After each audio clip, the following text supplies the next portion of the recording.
Jake, what's What? up, my How are you? man? Yeah, I'm good, thank you, mate. How are you? I'm pretty good. I'm pretty good. We've had you on the show before, in the big topic episodes, so it's good to have you on the Q&A and get you answering some questions for the audience who want to maybe know a little bit more about training, nutrition, and all that other kind of stuff. So we're going to get a little bit more specific into it. Guys, if you're watching this, we're going to skip the intros. If you don't know who we are, feel free to go into the description. The links to our social media channels are there. You can just go check out whatever content we put out. But I'm guessing you're here because I've put a tasty thumbnail and title alluding hmm to some information you might be interested in. So format of the episode is we're going to cover two questions, which we're going to both take turns answering. We may or may not agree on the answer, so it's quite we don't know yet. We don't know We yet. could get heated. We haven't That's fully it. discussed it, but whatever the case, we're definitely going to be respectful of each other's answers, or at least Jake is. I know that much. We'll see. We'll see. We'll see how we go. Depends what outrageous thing you ask me. All right, let's kick off into it. So, um, one of the things I've observed is you do a lot of content for people who are kind of like starting out in the gym, or you basically put out a lot of stuff that just massively simplifies using the gym itself without getting into like a lot of the unnecessary complicated topics that don't really hmm make a huge difference to whether people get outcomes or not. So the question I really wanted to ask you was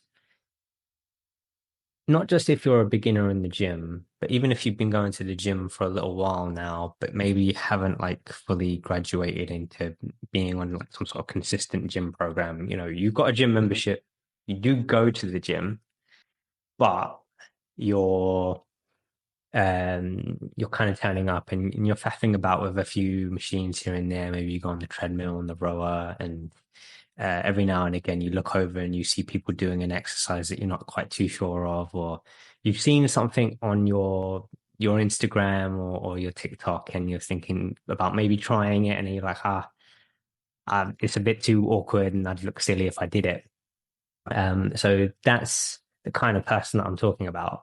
hmm Um, for those people, and they want to be in better shape, keyword being better, and they obviously are interested in being healthier and fitter. What are the three most common machines in a gym that you would recommend that they get to know and use on a regular basis? Okay. I think, yeah, three.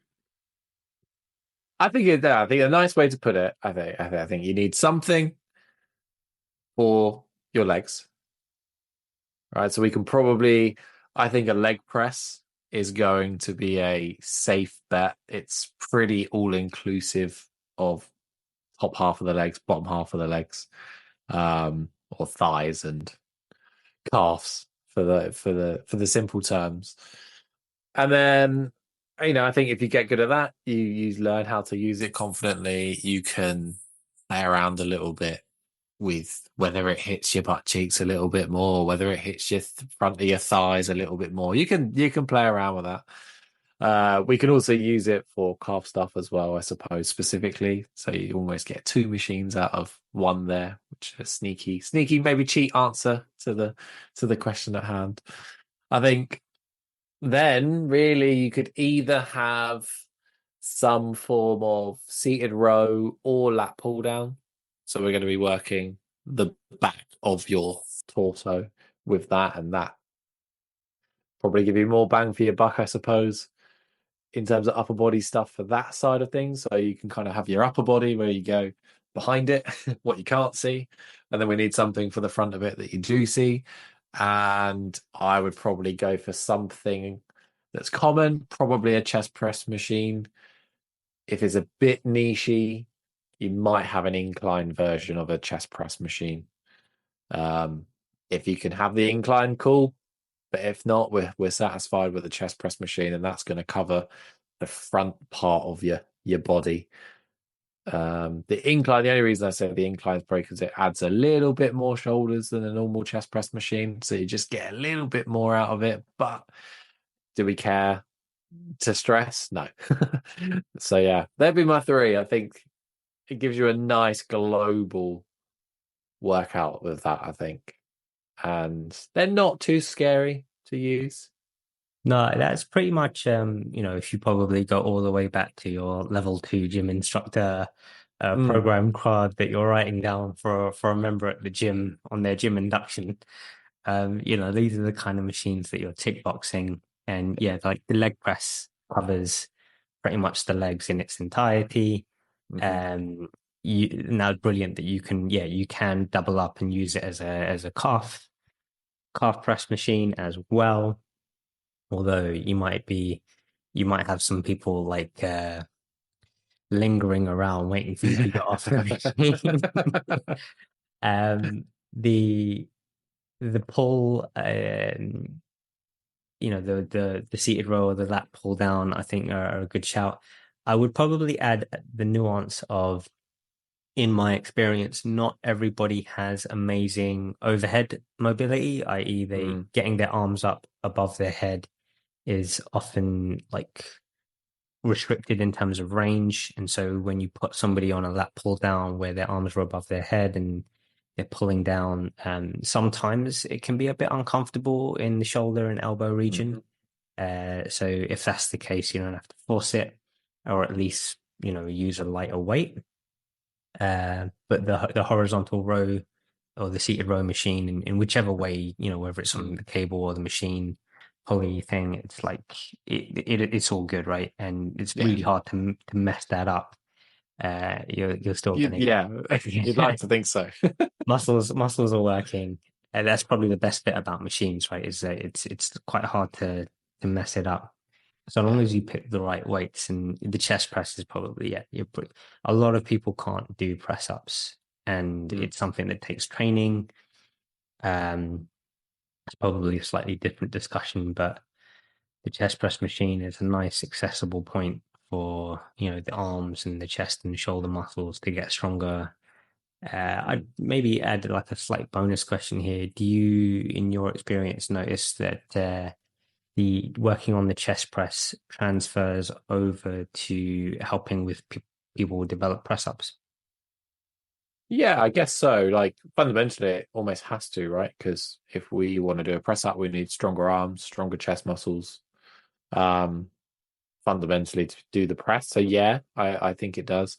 I think the nice way of looking at it is the press up is a progression from the chest press rather than a press up is a fundamental thing we all have innate ability to do. Because although it's just body weight, for those that maybe are listening, just is in inverted commas there. um, our bodies are not light. So, No, I mean, if we take, I think, I don't know how accurate this statement is, but from my recollection, you're sort of dealing with approximately, if you're doing a floor press up, you're dealing with approximately 65% of your body weight. mhm, Let's just say the average person, like male and female, is maybe 75 kilos. And if we do 65% of that, that's close to 50 kilograms mm, that you're pushing, yeah, which is, if, I always say to people to give them context of the weight that they're using. If I was to hand you a box right now and it weighed 50 kilograms, how confident are you that you're going to be able to stand there and hold mm, it for like, even a second or 30 seconds or whatever? It's a big weight. So yeah, push-ups are not I love that. They're not something that you should just assume that you mm, can do it. It does require training, and mm, yeah, to be fair, the chest press is probably a great place for somebody to start building their upper body strength. And it's a nice safe machine to yeah, use. Um, to get you to expand on that then a little bit. So we've got three sort of machines, because I've asked for three, Mm. is there any more like really easy pieces of equipment that that same individual who's now doing the leg press and the seated row and the chest press, is there anything else that's really easy for them to add in that session or into their workout week? Yeah, I think if we break the body down into, or our movements down, I suppose, into like 6 movements, right? That's how I tend to do it. Um, as a trainer, planning programs, but also just for individuals wanting to do this, it's like, okay, we need something where we're squatting, so that's the leg press, wicked. We need something where we're pushing and pulling, so the pull being the seated row, the push being the chest press. That are what we would call like horizontally, because visually it's towards you and away from you. If we had that vertical pull, it would be a lat pull down. So, okay, if you can't get your hands directly above your heads, cool, just lean back a little bit. It's still different enough to be Mm. different from the seated row. Um, I haven't met anyone yet, and I've met a lot of bad shoulders that would have to lean so far back they turn it into a seated row, so that it's enough to be different. Um, then you've got so that would be vertical. You want to be vertically pushing, so some form of shoulder press. So if you want to stick to the machines, a shoulder press machine would be very nice. So that's 5 things, and then the last thing really is a hinge of sorts. Now that's really hard to come across. Not really, yeah, pretty in rare from a commercial gym standpoint, I suppose, to have some sort of hinging machine other than the hip thrust machine. But again, they're quite niche, I think, for commercial gyms.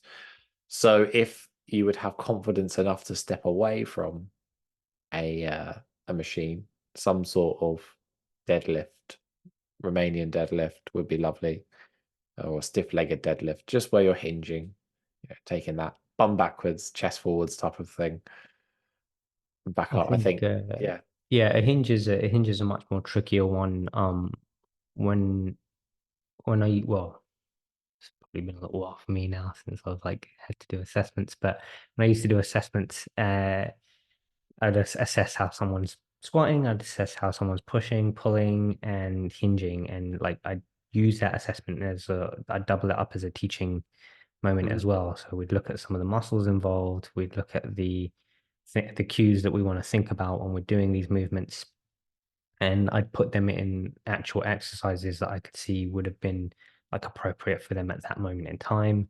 So if like somebody's really advanced and I can put them in like a barbell back squat, then I would do that. Otherwise, we've got like a goblet squat or a leg press, or even just a static lunge for for squatting and stuff. And hinging was the only one out of four that I had to teach, mhm, right? And I couldn't just put somebody straight into like an exercise. So I'd I'd always ask, do you know what hinging is? 9.9 times out of 10, the answer is no. And then we'd go through like what the movement looks like, and then what we're thinking about when we're initiating the movement. And it's a hip hinge. And I think the key word is always hip. mhm, If you add that in, it tells you what part of your body you're looking to start the movement with. Most people default into taking their head and moving it forward and leaning over, mhm, and then that kind of emphasizes your lower back region as where the load of the weight is going to go. Whereas if you move your hips backwards, more of the weight can go into your hips and your legs. So um, I would literally start with the actual movement itself, and that then transitions into what you were saying, which is a Romanian deadlift, which is mhm, essentially what that is. It doesn't mhm. have to be with a massive barbell. It could literally be like a kettlebell Yeah. that you're holding with two hands, and that's sufficiently loading the movement for you to learn how to do it and then get stronger over time.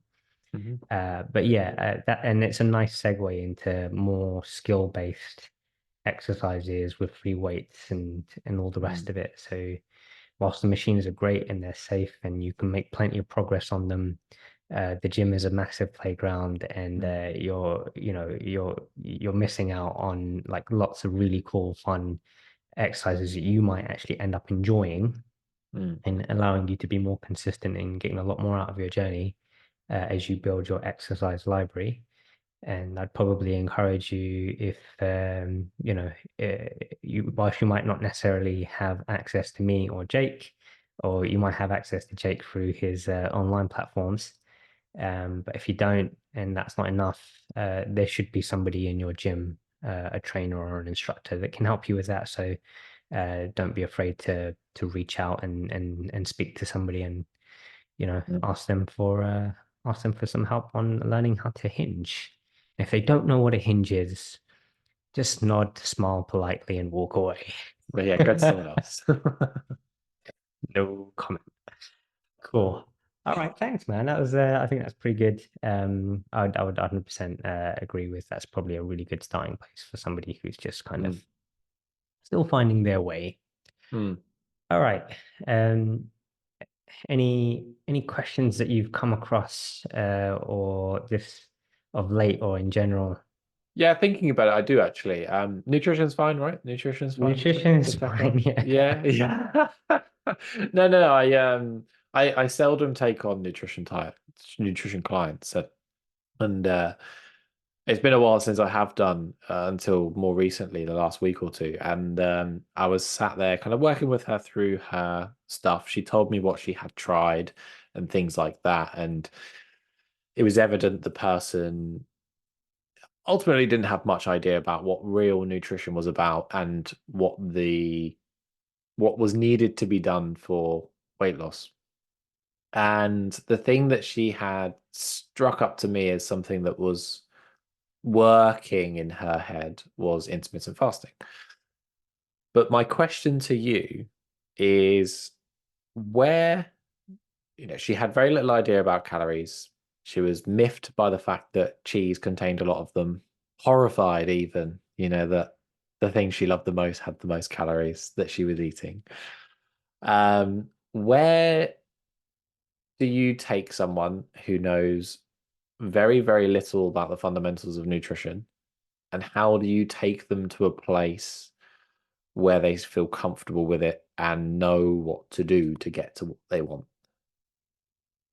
Nutrition, and I think anyone who's been a personal trainer for long enough probably shares both mine and your feeling on the matter is it's definitely a more challenging area to coach because there's layers to what you're dealing with. You are dealing with the sort of physiological impact of nutrition, but mostly at the forefront, you're always dealing with the person, the psychology of the situation, as well as the overall education, which Mm. we lack severely in society. So nobody knows much about the calorie content or the nutrient content of most of the foods that you consume. Most people aren't clear on differentiating between uh, what food is for like, okay, we're focusing here on nutrition, or whether this is more social eating, whether this is cultural eating. And like there's a lot of unnecessary noise around it, and there has been even pre-social media, quite frankly. And so it's such a mess that you as one individual, if you're a trainer listening to this, by the way, and you're feeling really frustrated about a lot of the conversations that you have with clients around nutrition, and you feel like maybe you're not doing a good enough job or you're letting them down in some way, don't. It's just really, really, really, really hard. Uh, the most experienced trainers, I'm a qualified nutritionist, certified with mac nutrition, which is one leading evidence-based nutrition certification. I spent 18 months like digging deep into the evidence and so many different facets and areas of nutrition, and I finished that course not wanting to talk more about nutrition, right? Uh, it's huge, and it takes multiple people, not just one person, to support somebody with their nutrition. And we see that in obesity cases where They need psychological support. They need support from the dietitian. They also need support from their family, friends, community. There's so many things that have to go into how somebody, starts to get better with it. We can even then start to talk about the way our sort of infrastructure is set up, and how that supports obesity in terms of when you go into the supermarket, what are they selling us, right? And what are they marketing? What are they promoting? Um, the food consumer market isn't designed around us being healthy, fit, and a Mm, healthy weight. It's kind of geared towards pushing us to be overweight. So mm, you're fighting a huge, huge, huge, huge battle there. And honestly, 9 times out of 10, you're going to lose. mm, So once you've accepted that and you can manage your own expectations and be like, right, the only thing that matters here isn't me correcting this person. It's me finding a way to make sure they feel supported in this situation, and it is going to be a big journey for them, and they are going to get a lot of stuff wrong, and they are going to come across a lot of ideas that they're going to want to discuss with you that are absolute nonsense. And we have to remember, and I don't know about everybody, but I certainly went through so many different stages of understanding nutrition. I remember buying into um, you know keto, low carb, bodybuilding style, every 3 hours. Got to eat protein to a point where I had a plastic bag with 2 boiled eggs in it that I'd keep in my pocket.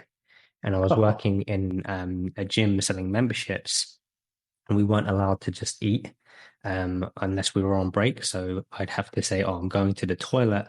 I would then go to the toilet, go inside of the cubicle, and just because I didn't want to miss my 3 hour window, I'd be in the toilet cubicle eating boiled eggs from this plastic bag. that is a not Right. very nice life. So it Yeah.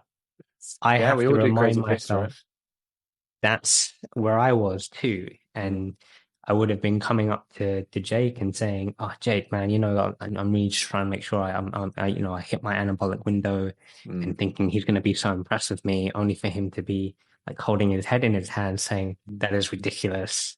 You don't need to be doing that, right?" mm, So first thing I'm doing is I'm not getting too caught up on educating this person.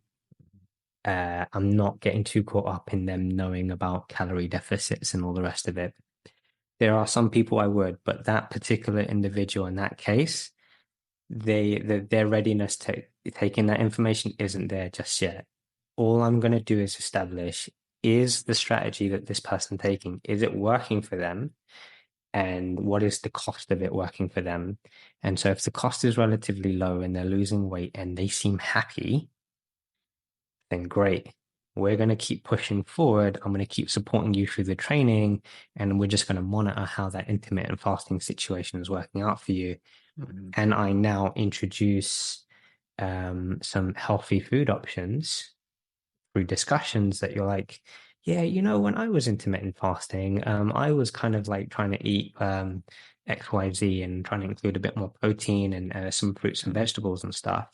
And then watching and seeing how they respond to that. And so if they're kind of like their eyes are lighting up and they're taking interest in intrigue, great, I've got a hook there. I know I might be able to get them to in their eating window, not just be, eating biscuits and chocolates, but actually thinking, okay, I'm gonna kind of nourish myself here. Um, and it's very much it's really difficult. It's an ego game, mm. and I've run into the wall a trillion times at this point with my ego, trying to explain things to clients because I just needed to be right about the situation. And I've seen enough times now that that just doesn't work and it doesn't help, and I don't feel better for it. So I'd rather just let this person be where they are. Through their own journey, they will learn. And honestly, intermittent fasting isn't the worst thing in the world. No, no, Uh, no, no, not at all. that's my sort of how I'm handling that situation. interesting. It's not a million miles away from where we went with it, to be honest. Like I say, like for me, when she's mentioning these things, I took from it that structures and guidelines are an important thing for her to stick to something. So it's not about having stringent rules, but it's a guidance of going, well, actually, if I'm if I am only eating between X and Y, then I'm not between Y and Z, you know. So it was like, okay, well, let's build a structure for you that actually works. So we focus purely on times because that's Mm. her working schedule, right? Then she has kids and stuff like that. So it's like, okay, well, that's what times fit best for you to have your first meal, your second meal, if you're having a third meal. When do they all happen? And then before we knew it, we almost had like a weekday structure where it's like, right, this time, and this time are typically when the meals come. If it's outside of those times, then that's it. We have to be an adult about it. You know, we can't let the inner child win, you know, in those times. You know, you want the structure, that's the structure. You know, we can have a flexibility within it, but for the time being, whilst rules work well for you, they're them the rules. Them the rules. You know, and then weekends it's the same thing, right? It's just a different structure to work around the kids and whatnot. And it's a case of okay. And then we just sat down and said, okay, well, what are your favorite meals to have at these times of the day? What do they look like? You know, and we come up with them and I was like, okay, cool. For the best part, pretty good. But here's here's a way of portioning these things. So I'm not adding or removing things from here. I'm not removing things. More importantly, I'm not removing the stuff that you like, but we have to have them in different proportions, potentially to what you do. Like I say, when cheese is a big player and weight loss is the thing, without even saying whatever, it's like I know that quarter of a block of cheese you're having with one meal is too much. But you know, but here are the portion sizes, you know, using just your hands. We're not measuring, we're not all that. Just literally, we have our hands. We have different ways of using our hands to portion these things. That's what we're going to try. So we have our structure. We're going to see how the portions come up of the same food you're already eating. So there's a very, very little change. You know, these things are the things you eat every week, every day anyway. So all you got to do is just try and measure it out in your hand. And if you've got kids, have fun with them. Like, get them to do it because they'll love getting messy. You might have to clean it up, but hey, it's an education tool for them as well. That You know, is, yeah, that all sounds like massively, massively supportive. So, if I'm that client having that conversation with you, I'm not feeling dismissed. mm, I am feeling like I'm gaining some additional value from this conversation. I am feeling a little bit more reassured that there's a plan moving forward. Um, Basically, I'm not feeling mugged off, yeah, which is the main thing. And yeah, there's a bit of education or a lot of education going on in there because now this person's got a safe place to start learning about portion mm, sizes, which may then lead on to actually looking at the numbers of yeah, how many calories is this anyway? yeah, Um, and do I enjoy eating this much? Because the difference between um sticking well, actually, I don't know. If you put 50 grams of cheese yeah, in your omelette, and then you want to cut that down to 25 grams, you might notice a difference, like it's slightly less cheesy, right? But yeah, it's all personal preference, I guess. But no, that was a really nice question, actually. I Probably one of the best nutrition questions we've had so far. It was very, very authentic, and I think there's probably a lot of people, more people than not, that are that client and are in that mm, situation.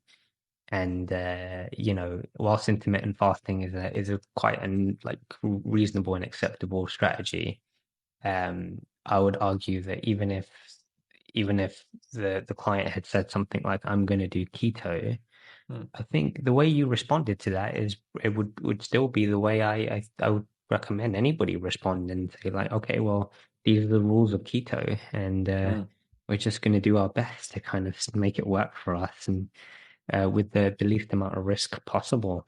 Um, and yeah, just again, not being too big ego about it. It goes a long way. Yeah, Um, I agree. Jake, um, that was awesome, man. Yeah. It's always really, really, really good to have you on.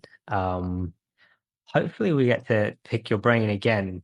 Uh, No doubt. Maybe I'll Most give you some more complicated questions, and take you out as how to deal with beginner rounds and be like, okay, we've got a Test me. performance athlete. We We need to love be it. optimal. Test. Yeah, What test do me we on do? it. Um, and then yeah, all the links to find Jake are in the bio, in the description. I'd definitely give him a follow if you are somebody like trying to find your way in the gym because there's not many people on the internet that offer content and advice around that. So yeah, uh, look him up. Anything you want to add before we wrap up? No, enjoyed it as always, my friends. Awesome. Always a good chat. Cool. We'll catch you on the next one.